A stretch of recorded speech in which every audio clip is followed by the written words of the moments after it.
제가 생각하기엔 한 5,000원 근처까지 갈 것 같아요. 거기서 이제 크게 조정이 좀 올 것 같다. 여기서 뭐 한락하지 마세요 지금. 여기 2,310원부터 2,440원까지 적으세요. 2,310원부터 2,440원까지 여기가 확률이 가장 높을 것 같아요. 정말 많이 내려온다면 2,700원 근처 여기가 이제 마지노선이라고 보고 있고요.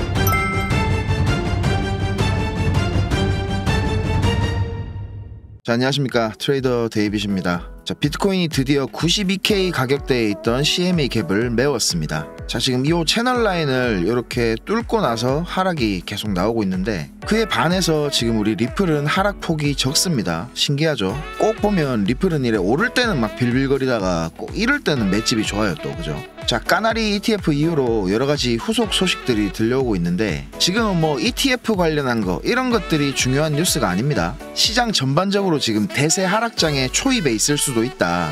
점점 더 이렇게 공포가 커지고 있습니다. 지금 이거 리플 일봉인데요. 관점에는 특별하게 바뀐 게 없습니다. 꾸준히 말씀드려왔던 요 채널 있죠?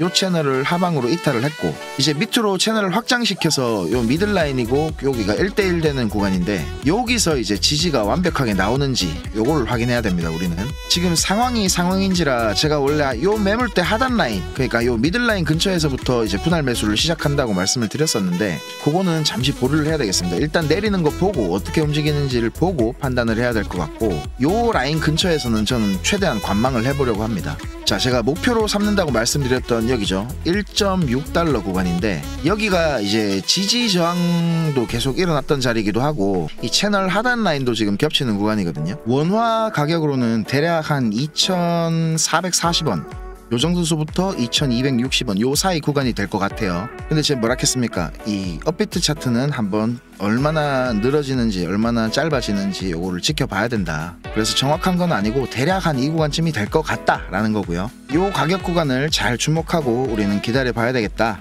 자, 지금 시장이 전반적으로 뭐 재미가 없고 다들 지루하실 거 압니다. 그렇지만 돈을 안 잃은 것만 해도 우리는 이미 상위권에 속하는 거라고 말씀을 드렸죠. 리플 우리 XRP가 아무리 펀더멘탈적으로 훌륭하고 파트너십도 개쩔고 막 기술적으로 뛰어나도 결국 우리는 싸게 사서 비싸게 팔아야 이제 투자를 하는 목적을 달성하는 겁니다. 그게 성공적인 투자죠. 여러분이 투자를 하시는 데 있어서 제 채널 코인 공화국이 많은 도움이 될 수 있었으면 좋겠고 보람있는 일이고요. 지금 뭐 시장이 좀 주춤하고 신규 투자자 유입이 적어가지고 채널 구독자가 안 느는 것도 있지만 여러분들이 입소문을 주변에 내주셔야 제 채널이 더 성장할 수 있고 그걸 바탕으로 이제 저는 조금 더 노력하는 계기가 될 수 있겠죠. 주변에 좀 소문 좀 많이 내주셨으면 좋겠습니다. 자, 그리고 우리 코인공화국 텔레그램 채널 요거 아직도 안 들어오신 분들 계신데 여기 얼른 좀 입장해 주시면 좋겠습니다. 그리고 영상 시청하시면서 좀 뭐 궁금한 거 있거나 이러면 댓글로 문의 주시면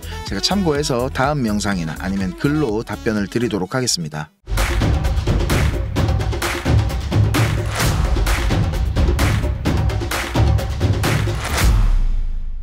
자, 제가 요거 소통방에 살짝 말씀을 드렸었는데 태풍이 오면 코인 가격이 내리는 걸 보실 수도 있다.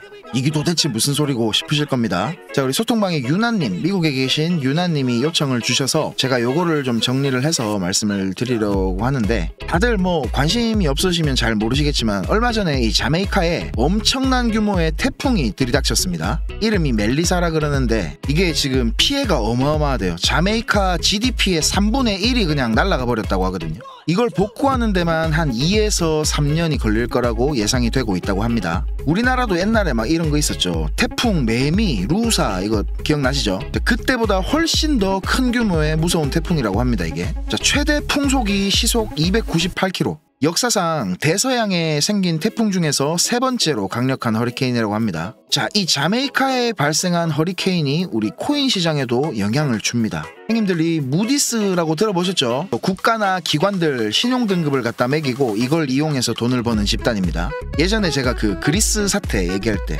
기억나시죠? 자, 그 무디스에서 기후 통계 분석팀이란 게 있어요.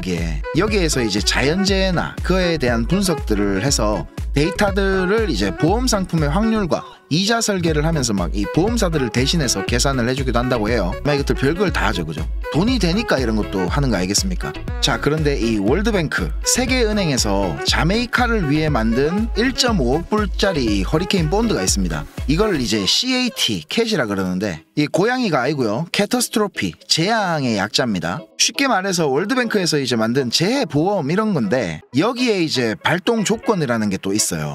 예를 들면 뭐 태풍이 발생을 해도 이게 기압이 얼마 이상이어야 되고 뭐 경로가 어때야 되고 이런 조건들이 있대요. 그래서 태풍의 규모에 따라서 피해의 정도에 따라서 이제 이 본드에서 자메이카를 지원을 할 수가 있었던 건데 지금 발생한 멜리사가 역대 최대 규모의 태풍이다 보니까 이 1.5억 불짜리 본드를 그냥 100% 전액 자메이카로 빨려 들어가게 된 겁니다. 근데 자메이카는 지금 피해가 어마무시해가지고 이걸 받아도 돈이 엄청나게 모자란 상황일 겁니다. 어떤 기사를 보니까 막 한 42억 불 이 정도가 더 모금이 돼야 된다 이렇게 얘기를 하기도 하던데, 자, 우리는 지금 뭡니까? 투자라는 걸 하고 있기 때문에 자메이카의 입장이 아니라 이런 확률 상품을 만들고 투자한 곳이 어떤 곳인지를 알 필요가 있겠죠. 자, 우리 코인 시장이 아니라 그야말로 이 기후 예측 분야, 이 분야, 이제 재해보험 이런 쪽에 블랙스완이 발생한 겁니다. 이거는 대충 이게 구조가 어떻게 돼 있냐면, 자메이카가 이제 미국의 그 머니마켓의 금리, 거기다가 이제 방금 보여드린 무디스,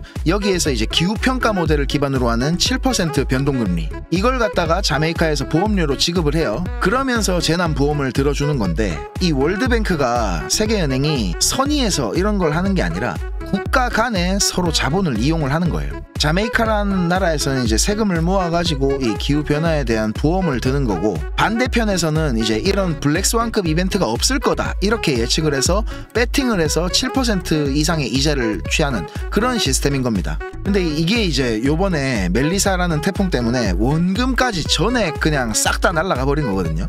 그리고 앞으로는 이번 태풍같이 이런 기후변화 때문에 일어나는 문제들이 더 심각해질 게 분명하기 때문에 기후와 관련된 재난, 뭐 보험 이런 분야의 보험료는 훨씬 더 지금보다 높게 책정이 될 것이고, 그렇게 되면 당연히 이자도 좀 많이 주겠죠. 이자를 많이 주면 또 한락하는 사람들이 많이 생기니까 이런 대규모 청산 사태가 빈번하게 발생할 게 뻔합니다. 이걸 이제 캣본드, 카타스트로피 본드 이렇게 얘기를 하는데, 이것에 대한 위험성을 미리 알고 있는 헤지펀드들이나 아니면 보험사, 이 얘네들은 지금부터는 이런 류의 상품들을 홀딩하고 있는 것을 극도로 경계하기 시작했습니다.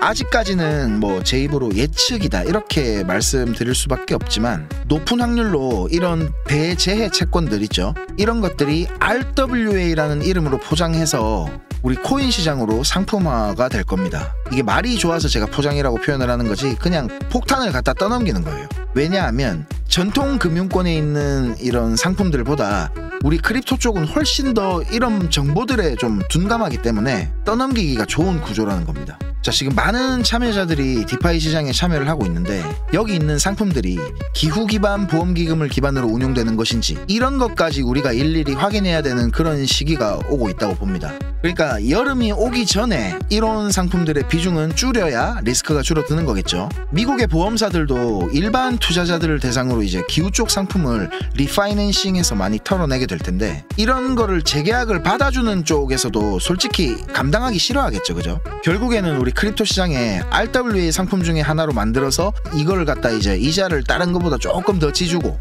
디파이 시장으로 흘려보낸다, 이런 이야기가 지금 나오고 있습니다. 이것들이 지금 우리 그 크립토 시장을 그냥 쓰레기통쯤으로 취급하는 거예요. 자, 제가 말씀드렸습니다. 여름에 한번 보세요. 태풍 하나에 큰 거 생겨갖고 올 때마다 디파이 플랫폼이 하나씩 터져 나갈 겁니다.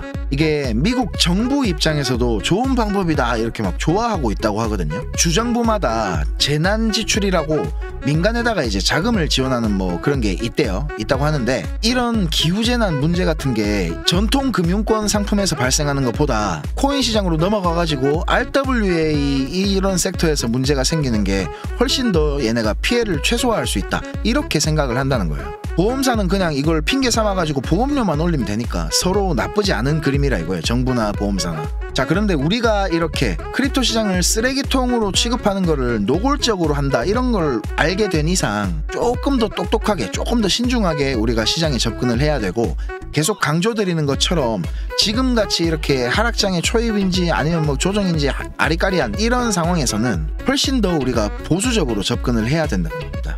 자, 오늘 영상 시청해 주셔서 감사드리고 저는 다음 영상에서 또 찾아뵙겠습니다. 아디오스.